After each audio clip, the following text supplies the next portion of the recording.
എല്ലാവർക്കും സ്വാഗതം. ഈ റിവ്യൂ ഇഷ്ടപ്പെടുവാണെങ്കിൽ ഒന്ന് ലൈക്ക് ചെയ്തും സബ്സ്ക്രൈബ് ചെയ്തും സപ്പോർട്ട് ചെയ്യണം. നമ്മുടെ ജലജയാണ് അടുക്കളയിൽ കയറി പാചകം ചെയ്യുന്നത്. ആകെ സങ്കടപ്പെട്ടാണ് ചെയ്യുന്നത്. ഇങ്ങനെ മനസ്സിലോർക്കുന്നുണ്ട്, ഒരുത്തി ഇവിടെ ഉണ്ടായിരുന്നതാ, അവളുടെ അമ്മായിമ്മയ്ക്ക് ഇഷ്ടമല്ല എന്ന് പറഞ്ഞതേ അവൾ പണി ചെയ്യാൻ കഴിയില്ലാത്തതുകൊണ്ട് അവൾ വീട്ടിലോട്ട് പോയേക്കുന്നു. അവളുടെ ഭർത്താവാണെങ്കിൽ അവളങ്ങ് സൂഹിക്കട്ടെ എന്ന് മനസ്സിൽ ഓർത്തും കാണും. ഇതിപ്പോൾ ഞാൻ ചെയ്യേണ്ട എന്നല്ലോ ഭഗവാനെ എല്ലാം. നേരത്തെ ആണെങ്കിൽ ഡൈനിങ് ടേബിളിൽ വന്ന് ഇരുന്നാൽ മതിയായിരുന്നു എന്നൊക്കെ പറഞ്ഞ് സങ്കടപ്പെട്ടാണ് ഭക്ഷണം ഉണ്ടാക്കുന്നത്. ഈ സമയം നവ്യ വീടിൻ്റെ ഫ്രണ്ടിലിരുന്ന് തലമുടിയൊക്കെ ഇരിക്കൊണ്ട് ചുമ്മാ ഇരിക്കുവാണ്. അന്നേരം അങ്ങോട്ട് ചെല്ലും അനാമിക. എന്നിട്ട് ചോദിക്കും, വയറ്റിലൊരു കുഞ്ഞുണ്ട്, പിന്നെ ആരെ കാണിക്കാനാടി നീ ഇത്ര ഒരുങ്ങുന്നത് എന്ന് ചോദിക്കുമ്പോൾ, അതെ 2-3 കാമുകന്മാർ വരാമെന്ന് പറഞ്ഞിട്ടുണ്ടായിരുന്നു, അവരെ കാണിക്കാനാണ് എന്ന് പറയും.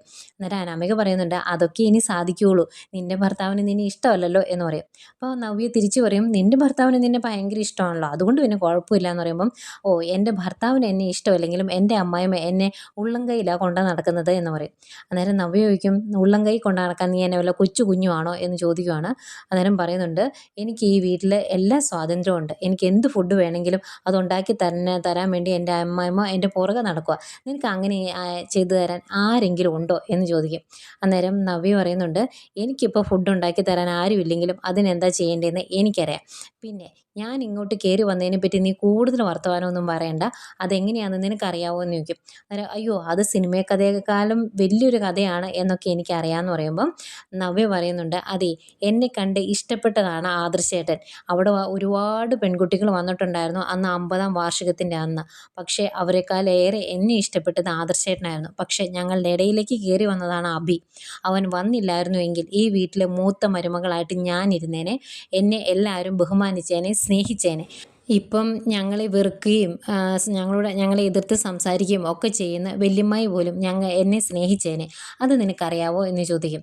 അന്നേരം അനാമിക പറയുന്നുണ്ട്, ഓ ആ കഥയൊക്കെ അറിയാം, ഏതായാലും ഇങ്ങോട്ട് വലിഞ്ഞു കയറി വന്നു എന്നുള്ള പേരൊന്നും ഇനി മാറാൻ പോകുന്നില്ലല്ലോ എന്ന് പറയുമ്പോഴത്തേക്കും നവ്യ പറയുന്നുണ്ട്, നിൻ്റെ കുടുംബക്കാരെയും ഇപ്പം നന്നായിട്ട് എനിക്കും നയനിക്കും ഒക്കെ അറിയാം, അതിലേറെ നിന്നെ നന്നായിട്ട് എനിക്കറിയാം, അതുകൊണ്ട് നീ കുറച്ച് പൊടിക്കൊന്ന് ഒതുങ്ങുന്നതാണ് നല്ലത്, അല്ലെങ്കിൽ ചിലപ്പോൾ നീ ആയിരിക്കും ഈ വീട്ടിൽ നിന്ന് പുറത്ത് പോകുന്നത് എന്ന് പറയും. അന്നേരം അത് കേൾക്കുന്നേക്കും ദേഷ്യം വരും അനാമികയ്ക്ക്. അപ്പോൾ അനാമിക പറയുന്നുണ്ട്, നീ നോക്കിക്കോ, ഞാൻ പെണ്ണാണെങ്കിൽ നിങ്ങൾ രണ്ടെണ്ണത്തിനെയും ഈ വീട്ടിൽ നിന്ന് ഇറക്കിയിരിക്കും എന്ന് പറയും.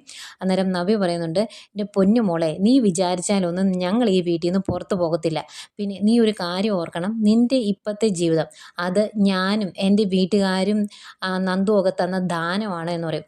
അന്തിക്ക് അനാമിക, എന്നാടി നീ പറഞ്ഞത് എന്ന് ചോദിച്ചങ്ങ് ചെല്ലുവാണ്. അന്നേരം പറയും, എന്തേ പറഞ്ഞത് നിനക്ക് മനസ്സിലായില്ലേ, എൻ്റെ നന്ദു ഒന്ന് മൂളിയിട്ടുണ്ടായിരുന്നെങ്കിൽ ഇന്ന് നിൻ്റെ സ്ഥാനത്ത് ഇവിടെ നന്ദുവായിരുന്നു ഉണ്ടാകേണ്ടിയിരുന്നത്, അവളത് വേണ്ട എന്ന് വെച്ചതുകൊണ്ട് മാത്രമാണ് നിനക്ക് ഇങ്ങനെ ഒരു ജീവിതം കിട്ടിയത്, അത് നീ ഒന്ന് ഓർക്കുന്നത് നല്ലതാണ് എന്ന് പറയും. അന്നേരം അനാമിക, അത് തന്നെയല്ലേ നീയും നിൻ്റെ വീട്ടുകാരും ഇപ്പോഴും ശ്രമിക്കുന്നത്, ഇങ്ങോട്ട് എനിക്ക് പകരം കയറി വരാൻ, അത് നടക്കുകയില്ലടി എന്ന് പറയുമ്പം നവ്യ പറയുന്നുണ്ട്, എൻ്റെ നന്ദു ഇങ്ങോട്ട് ഇനി വരാൻ പോകുന്നൊന്നുമില്ല, പക്ഷേ നിൻ്റെ ഈ സ്വഭാവമാണെങ്കിൽ നിൻ്റെ സ്ഥാനത്ത് വേറെ ഏതെങ്കിലും പെൺപിള്ളേരെ അനിയുടെ ജീവിതത്തിൽ വരും, നീ നോക്കിക്കോ എന്ന് പറഞ്ഞിട്ട് നവ്യ അങ്ങോട്ട് പോവാണ്. അന്നേരം ദേഷ്യത്തിൽ കലി തുള്ളി നിൽക്കുവാണ് അനാമിക. പിന്നെ കാണിക്കുന്ന അനാമിക ഫുഡ് കഴിക്കാൻ വേണ്ടി, രാവിലത്തെ ബ്രേക്ക്ഫാസ്റ്റ് കഴിക്കാൻ വേണ്ടി ഡൈനിങ് ടേബിൾ വന്നിരുന്നിട്ട് ഭക്ഷണം എടുക്കുമ്പോഴേക്കും നവ്യ അങ്ങോട്ട് വരും. എന്നിട്ട് അതെ അതെൻ്റെ ഭക്ഷണം, നിൻ്റെ അമ്മായിമ്മ ഉണ്ടാക്കിയ ഭക്ഷണം നീ അങ്ങ് കഴിച്ചാൽ മതി എന്ന് പറഞ്ഞാൽ അതങ്ങ് എടുക്കും കേട്ടോ. എന്നത്തേക്കും അങ്ങോട്ട് ജലജയും ജാനകിയും വരും. എന്നിട്ട് ജലജയോട് നവ്യ ചോദിക്കും, ഇത് എനിക്ക് വേണ്ടി അമ്മ ഉണ്ടാക്കിയതല്ലേ എന്ന് ചോദിക്കുമ്പോൾ, അതെ അതിനിപ്പോൾ എന്താ, അതിൻ്റെ കൂടെ അത് അനാമിക മോളൂടെ കഴിച്ചെന്നോർത്ത് കുഴപ്പമൊന്നുമില്ല എന്ന് പറയും. അന്നേരം നവ്യ പറയും, ഇല്ല അങ്ങനെ ഞാനിപ്പോൾ കൊടുക്കുന്നില്ല, ഇവർ അടുക്കളയിൽ നിന്നപ്പോൾ ഞാൻ അടുക്കളയിലേക്ക് ചെന്നതാണ്, എനിക്ക് ഇഷ്ടമുള്ള എന്തെങ്കിലും ഉണ്ടാക്കി തരാമോ എന്ന് ചോദിച്ചപ്പം പറ്റില്ല എന്ന് തന്നെയാണ് ചെറിയമ്മായി പറഞ്ഞത്, അതുകൊണ്ട് ഈ ഫുഡ് അവർക്ക് കൊടുക്കാൻ പറ്റില്ല എന്ന് പറയും. അന്നത്തേക്കും ജാനകി ചോദിക്കുന്നുണ്ട് അനാമികയോട്, മോൾ എന്തിനാ അവളുടെ ഫുഡ് എടുക്കാൻ പോകുന്നത്, മോൾക്ക് ഇഷ്ടപ്പെട്ടതെല്ലാം ഇവിടെ ഞാൻ ഉണ്ടാക്കി വെച്ചിട്ടുണ്ടല്ലോ, അത് കഴിക്കാമല്ലോ എന്ന് പറയും. അന്നേരം നവ്യ പറയും, അതെ ഉണ്ടാക്കി വെച്ചിട്ടുണ്ടല്ലോ നീ കഴിച്ചു, ഇത് എനിക്കുള്ള ഭക്ഷണമാണ് എന്ന് പറയും. എന്നിട്ട് അത് കഴിക്കുവാണ്. എന്നിട്ട് പറയുന്നുണ്ട്, നല്ല സൂപ്പർ ഫുഡാണ് കേട്ടോ, ഏതായാലും എനിക്ക് ഒത്തിരി ഇഷ്ടപ്പെട്ടു, ഇനി ഉച്ചയ്ക്ക് എന്താ ഉണ്ടാക്കി തരേണ്ടതെന്ന് ഞാൻ പറയാം കേട്ടോ എന്നൊക്കെ പറയും. അന്നേരം ജാനകി പറയുന്നുണ്ട്, മോൾ എന്തിനാ അവളുടെ മുഖത്തേക്ക് നോക്കുന്നത്, മോൾ ഭക്ഷണം കഴിക്കുന്ന പറയുമ്പോൾ ഇവളുടെ കൂടെ ഇരുന്ന് ഭക്ഷണം കഴിക്കാൻ എനിക്ക് പറ്റിയല്ല എന്ന് പറഞ്ഞാൽ അങ്ങ് എഴുന്നേറ്റ് പോവാം. അന്നത്തേക്ക് അങ്ങോട്ട് മുത്തശ്ശനും മുത്തശ്ശിയും വരും. മുത്തശ്ശൻ ചോദിക്കും, എന്താ ഇവിടെ പ്രശ്നമെന്ന് ചോദിക്കും.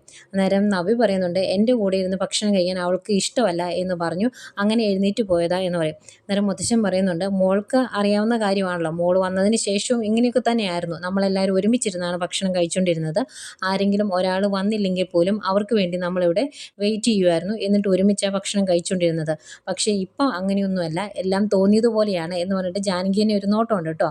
എന്നിട്ട് പറയും, ഇപ്പം എല്ലാവരും വലിയ പുരോഗമിച്ച് പോയല്ലോ, അതുകൊണ്ടാണ് കുടുംബത്തിൻ്റെ ചിട്ടകളും പറഞ്ഞ് ഞാൻ ആരുടെയും പുറകെ നടക്കാത്തത് എന്ന് പറയും.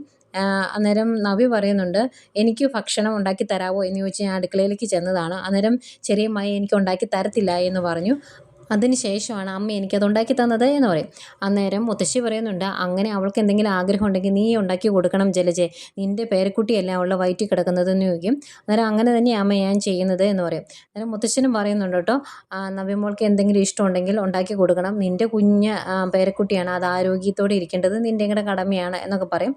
എന്നിട്ട് അവർ രണ്ടുപേരോട് അങ്ങ് പോകാൻ തുടങ്ങുമ്പോൾ ജാനകി ചോദിക്കും, അച്ഛൻ ഭക്ഷണം കഴിക്കാനിരിക്കുന്നില്ലെന്ന്. അന്നേരം ഇല്ല, ഞങ്ങളൊന്ന് ക്ഷേത്രത്തിൽ വരെ പോകാമെന്ന് പറഞ്ഞാൽ രണ്ടുപേരും അങ്ങോട്ട് പോകും.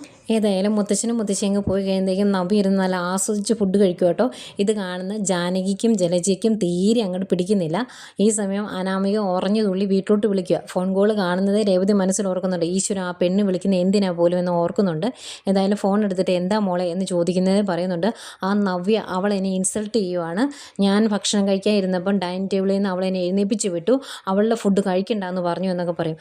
ആഹാ, അവൾ അങ്ങനെ പറഞ്ഞു, എങ്കിൽ മോളൊരു കാര്യം ചെയ്യുക, അവൾ നടന്നു പോകുന്ന എവിടെയെങ്കിലും കുറച്ച് എണ്ണ ഒഴിക്കുക, അവൾ അലച്ച് കെട്ടി വീഴട്ടെ, അവളുടെ വയറ്റിലെ കുഞ്ഞ് പോവുകയാണെങ്കിൽ പോട്ടെ മോളെ എന്ന് പറയും. അന്നേരം എനിക്ക് അങ്ങനെ ദേഷ്യം വന്നിട്ട് സഹിക്കാൻ പറ്റുന്നില്ല അമ്മ, എനിക്ക് ജയിക്കണം എന്ന് പറയുമ്പോൾ അതിനുള്ള മാർഗ്ഗമല്ല അമ്മ പറഞ്ഞത്, മോൾ അങ്ങ് ചെയ്യേ എന്ന് പറയും. എന്നാൽ ഞാൻ ചെയ്യാമെന്ന് പറഞ്ഞ് ഫോൺ കട്ട് ചെയ്യുവാണ് അനാമിക.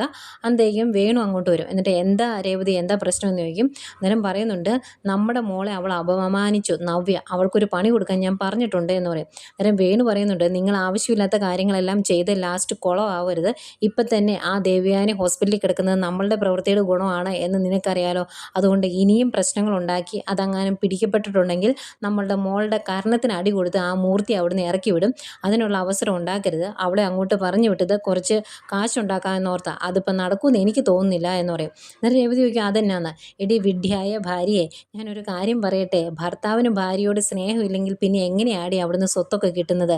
എന്തെങ്കിലും പ്രശ്നം ഉണ്ടായാലും അവൻ നമ്മളുടെ കൂടെ നിൽക്കണം. ആ അവസ്ഥയിൽ അവനെ സോപ്പിട്ട് നമ്മുടെ കൂടെ നിർത്തണം, സ്നേഹിക്കണം. അത് നിൻ്റെ മോൾക്ക് പറഞ്ഞാൽ മനസ്സിലാകുകയല്ലോ. അതുകൊണ്ട് ബോധമുണ്ടെങ്കിൽ മോൾക്ക് അതൊക്കെ ഒന്ന് പറഞ്ഞു കൊടുക്ക് എന്നൊക്കെ പറയുവാണ് വേണു. ഈ സമയം നമ്മുടെ അനാമിക പയ്യെ ആരും കാണാതെ മുകളിലോട്ട് കയറി പോകുന്നു. എന്നിട്ട് സ്റ്റെപ്പിൻ്റെ അവിടെ എണ്ണ ഒഴിച്ച് വീഴാനുള്ള കാര്യങ്ങളൊക്കെ റെഡിയാക്കിയിട്ട് തിരിച്ചിറങ്ങി വരുക.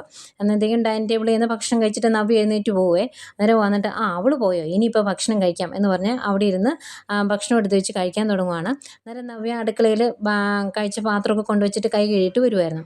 അന്നേരം നവ്യ പറയുന്നുണ്ട്, നീ ഇനി ഇവിടെ ഇരുന്ന് ഭക്ഷണം കഴിച്ചോ, ഒരു കുഴപ്പമില്ല, പിന്നെ ഒരു കാര്യമുണ്ട്, കഴിച്ച് കഴിഞ്ഞ് പാത്രമൊക്കെ ഒന്ന് കഴുകി വെക്കണേ എന്ന് പറയും. അന്തേക്കും ജലജ പറയുന്നുണ്ട്, നീ ഒരുപാട് അങ്ങ് പൊങ്ങിപ്പോകാതെ, നിന്നെ കണ്ട് ആകാശം പോലും പേടിച്ചു പോകും എന്ന് പറയും.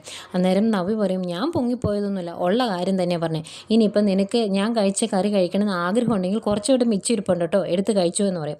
അന്നേരം അനാമിക പറയുന്നുണ്ട്, പിന്നെ നിൻ്റെ എച്ചിൽ കഴിക്കാൻ ഇരിക്കുമല്ലേ ഞാൻ എന്ന്. അന്നേരം നവ്യ പറയും, അത് എച്ചിലൊന്നുമല്ല, ഞാൻ കഴിച്ചതിൻ്റെ ബാക്കിയാന്നേ ഉള്ളൂ, അത് നല്ല സാധനം തന്നെ, നിനക്ക് കൊതിയുണ്ടെങ്കിൽ എടുത്ത് കഴിച്ചാൽ മതി എന്ന് പറയും. അന്നേരം ജാനകി, എൻ്റെ മോൾക്ക് അതിൻ്റെ ആവശ്യമൊന്നുമില്ല, അവൾക്കുള്ളതൊക്കെ ഞാനിവിടെ ഉണ്ടാക്കി വെച്ചിട്ടുണ്ട് എന്ന് പറയും. അന്നേരം നവ്യ ജലജയോട് പറയുവാണ്, അതെ, ഉച്ചയ്ക്കുള്ള മെനു ഞാൻ തരാട്ടോ എന്ന്. അന്നേരം ജലജ ചോദിക്കും, ഇതെന്നെ മെനു തരാം, ഇത് ഹോട്ടലാണോന്ന്. പിന്നെ ഇത് ഹോട്ടൽ പോലെ തന്നെയല്ലേ, ഇഷ്ടം പോലെ ആൾക്കാരും തോന്നിയതുപോലെ ജീവിതവും. അന്നേരം ജാനകി ചോദിക്കുന്നുണ്ട്, നീ എന്തിനാ ജലജ ഇവള് പറയുന്നതൊക്കെ കേൾക്കുന്നതെന്ന്. അന്നേരം നവ്യ പറയും, ഞാൻ പറയുന്നത് കേട്ടേ പറ്റുള്ളൂ, കേട്ടില്ലെങ്കിലേ ശരിയാകിയല്ല, അത് അവർക്ക് അറിയാമെന്ന് പറയും. അന്നേരം ജാനകി, അതെന്താ എന്ന് ചോദിക്കുമ്പോൾ ജലജ, അല്ല, അങ്ങനെ കേട്ടില്ലെങ്കിൽ ഇവൾ അന്നേരം പോയി അച്ഛനോട് പറയും, അതാ ഉദ്ദേശിച്ചതെന്ന് പറയുമ്പോൾ, അതൊന്നുമല്ല, ഇനിയിപ്പോൾ ഞാൻ പറയുന്നില്ല എന്ന് പറഞ്ഞിട്ട് നവ്യ അങ്ങോട്ട് പോവുകയാണേ. ജലജയ്ക്ക് നല്ല ദേഷ്യം വരുന്നുണ്ട്. അന്നേരം അനാമിക പറയുന്നുണ്ട്, അപ്പച്ചി വിഷമിക്കൊന്നും വേണ്ട, അവൾക്കുള്ള ശിക്ഷ ഈശ്വരൻ കൊടുത്തോളും, ഏതായാലും അവൾ അവിടെ പോയി വീഴട്ടെ എന്നിങ്ങനെ മനസ്സിൽ ഓർത്ത് അവിടെ ഇരുന്ന് ഭക്ഷണം കഴിക്കുക. ഏതായാലും നവ്യ സ്റ്റെപ്പ് കയറി മുകളിലോട്ട് വരുന്ന ആ സമയം തന്നെയാണ് റൂമിൽ നിന്ന് നമ്മുടെ അബിയും പുറത്തേക്ക് ഇറങ്ങി വന്നെ. അബി ആദ്യമേ ആ എണ്ണയും ചവിട്ടും പൊത്തിയടിച്ച് വീഴും. അന്നേരം നവ്യ ഓടി വന്നിട്ട് എന്ത് പറ്റിയെന്ന് ചോദിക്കുമ്പോൾ എന്നെ ഒന്ന് പിടിക്കിടിയെന്ന് പറയും. അയ്യോ, ഇവിടെ മൊത്തം എണ്ണയാണല്ലോ എന്ന് ചോദിച്ചാൽ ആ എണ്ണയെ ചവിട്ടാതെ നവ്യ വട്ടം കറങ്ങി ചെന്ന് അബി പിടിച്ചെഴുന്നേൽപ്പിക്കുവാണ്. അന്തേക്കും അബിയുടെ ശബ്ദം കേട്ട് ഓടി വരുവാണ് ജലജ. എന്താ മോനെ എന്ന് പറഞ്ഞ് ഓടി വന്ന് ആ എണ്ണയെ ചവിട്ടി ജലജ അലച്ച് കെട്ടി വീഴും. പുറകെ വരുന്നു ജാനകി ഓടി വരുമ്പോഴേക്കും നവ്യ പറയും, എൻ്റെ പൊന്നെ ഇങ്ങോട്ട് വലിയ ചെറിയമ്മായി വരണ്ട, ഇനി ചെറിയമ്മയും കൂടെ അലച്ച് കെട്ടി വിടും, ഇവിടെ മൊത്തം എണ്ണയാ എന്ന് പറയും. അന്തേക്കും ജലജ എന്നെ ഒന്ന് പിടിക്ക് ജാനകി എന്ന് പറഞ്ഞ് ജാനകി ഒരു വിധം ജലജേനെ പിടിച്ചെഴുന്നേൽപ്പിക്കും. അന്തേക്കും താഴെ നിന്ന് ഓടി കയറി വരുവാണ് അനാമിക. എന്താ പറ്റിയത് എന്ന് ചോദിച്ച്. അന്നേരം ഇത് കാണുന്നതേ കാര്യം നവ്യയ്ക്ക് മനസ്സിലാവും. നവ്യ മനസ്സിലോർക്കുവാണ് ഇവളെ എനിക്കിട്ട് വെച്ച പണിയാണ്, ഇതിൻ്റെ അകത്ത് ഏതായാലും വീഴേണ്ടവർ തന്നെ വീണു, അതുകൊണ്ട് സാരമില്ല എന്നിങ്ങനെ മനസ്സിലോർക്കുന്നുണ്ട്.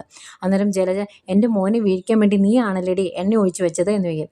അന്നേരം നവ്യ പറയുന്നുണ്ട് ഞാനല്ല എണ്ണ ഒഴിച്ച് വെച്ചത്, ഏതായാലും ഞാൻ ഇങ്ങോട്ട് വരുന്നതിന് മുമ്പ് അഭി വന്നതുകൊണ്ട് അവൻ വീണു, അല്ലെങ്കിൽ ഞാൻ വീണേനെ, എൻ്റെ വയറ്റിലെ കുഞ്ഞിനും എന്തെങ്കിലും സംഭവിച്ചേനെ, എൻ്റെ വയറ്റിലെ കുഞ്ഞിനെ കളയാൻ വേണ്ടി ഇവിടെയുള്ള പലരും പലതും ചെയ്യുന്നുണ്ട്, ഇപ്പോൾ എനിക്കത് ബോധ്യമായി എന്ന് നവ്യ പറയുവാണ്. അന്തേക്കും അനാമിക അവിടെ നിന്ന് ചെറുതായിട്ടൊന്ന് പരുങ്ങും കേട്ടോ. അന്നേരം ഇങ്ങനെ മനസ്സിലിങ്ങനെ ഓർക്കുവാണ് നവ്യ, എടി നീ ഇത് എനിക്കിട്ട് വെച്ചതാണെന്ന് എനിക്ക് മനസ്സിലായി, ഇതിനൊക്കെ ഞാൻ തിരിച്ചു തരുമെടി എന്നിങ്ങനെ നവ്യ മനസ്സിലോർക്കുന്നുണ്ട്. അന്നേരം ജലജ പറയും മര്യാദയ്ക്ക് അത് മൊത്തം തുടച്ച് കളഞ്ഞോളാം, നീയല്ല അവിടെ ഒഴിച്ചതെന്ന് ചോദിക്കും. അന്നേരം നവ്യ പറയും ഞാനല്ല ഇത് ചെയ്തത്, അതുകൊണ്ട് തന്നെ തുടച്ച് കളയാനും എന്നെക്കൊണ്ട് പറ്റിയല്ല എന്ന് പറഞ്ഞിട്ട് നവ്യ അങ്ങ് കയറിപ്പോവും. ആകെ അന്താളിച്ച് നിൽക്കുവാണ് നാലെണ്ണം. പിന്നെ കാണിക്കുന്നത് മുത്തശ്ശനെയാണ്. മുത്തശ്ശൻ്റെ അടുത്തോട്ട് ആദർശ് വരും. എന്നിട്ട് ദേവേനെ റൂമിലേക്ക് മാറ്റിയ കാര്യമൊക്കെ പറയുന്നുണ്ട്. അന്നേരം മുത്തശ്ശൻ ചോദിക്കുന്നുണ്ട് ഇനിയിപ്പം കുഴപ്പങ്ങളൊന്നും ഇല്ലല്ലോ, നയനമോളോട് ഇങ്ങോട്ട് വരാൻ പറയാൻ മേലായിരുന്നോ എന്ന് ചോദിക്കും. അന്നേരം ആദർശ് പറയുന്നുണ്ട് നയനെ ഇങ്ങോട്ട് വരുന്നത് അമ്മയ്ക്ക് ഇഷ്ടമല്ല, അതുകൊണ്ട് ഞാൻ ശബരിമലയിൽ പോയിട്ട് തിരിച്ചു വരുന്നിടം വരെ അവൾ വരികയില്ല, അവളെ വിളിച്ചിട്ടും കാര്യമില്ല എന്ന് പറയും. അപ്പം മുത്തശ്ശൻ പറയുന്നുണ്ട് വേറെ ഒന്നിനും വേണ്ടിയല്ല, മോളെ കാണാൻ മുത്തശ്ശിക്ക് ആഗ്രഹമുണ്ട്, അതുപോലെ എനിക്കും ആഗ്രഹമുണ്ട്, മോൾ ഈ വീട്ടിലില്ലാത്തതുകൊണ്ട് എന്തോ കുറവുള്ളതുപോലെ തോന്നുവാണ് എന്നിങ്ങനെ മുത്തശ്ശൻ പറയും. അന്നേരം ഇത് കേൾക്കുന്ന അനാമിക പുറത്തുനിന്ന് കേൾക്കുക. അനാമിക ഓർക്കുക അവൾ ഒരിക്കലും ഇങ്ങോട്ട് തിരിച്ചു വരാതിരിക്കണേ ഭഗവാനെ, അതിനുള്ള എന്തെങ്കിലും ചെയ്യണമെന്ന് അവളും മനസ്സിലോർക്കുന്നുണ്ട്.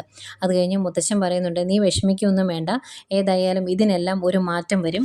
നയന ഇങ്ങോട്ട് വരരുത് എന്ന് പറയുന്ന ഈ വീട്ടിലെ പലരും നയന ഇല്ലാത്തതുകൊണ്ട് അടുക്കളയിൽ കയറി കിടന്ന് കഷ്ടപ്പെടുന്നതൊക്കെ ഞാൻ കാണുന്നുണ്ട്, അതുപോലെ തന്നെ നിൻ്റെ അമ്മയ്ക്കും ഒരു മാറ്റം വരുമെന്ന് പറയുമ്പം ആദർശ് പറയുവാണ് ഇവിടെയുള്ള എല്ലാവരും നയനയുടെ പ്രാധാന്യം എന്താണ് എന്ന് മനസ്സിലാക്കാൻ ഇരിക്കുന്നതേ ഉള്ളൂ എന്ന് പറഞ്ഞിട്ട് ആദർശ് അങ്ങ് പോകുമ്പോൾ അതിനെപ്പറ്റി ചിന്തിച്ച് നിൽക്കുന്ന മുത്തശ്ശനെയും കാണിച്ചുകൊണ്ട് ഇന്നത്തെ എപ്പിസോഡ് അവസാനിക്കുന്നു.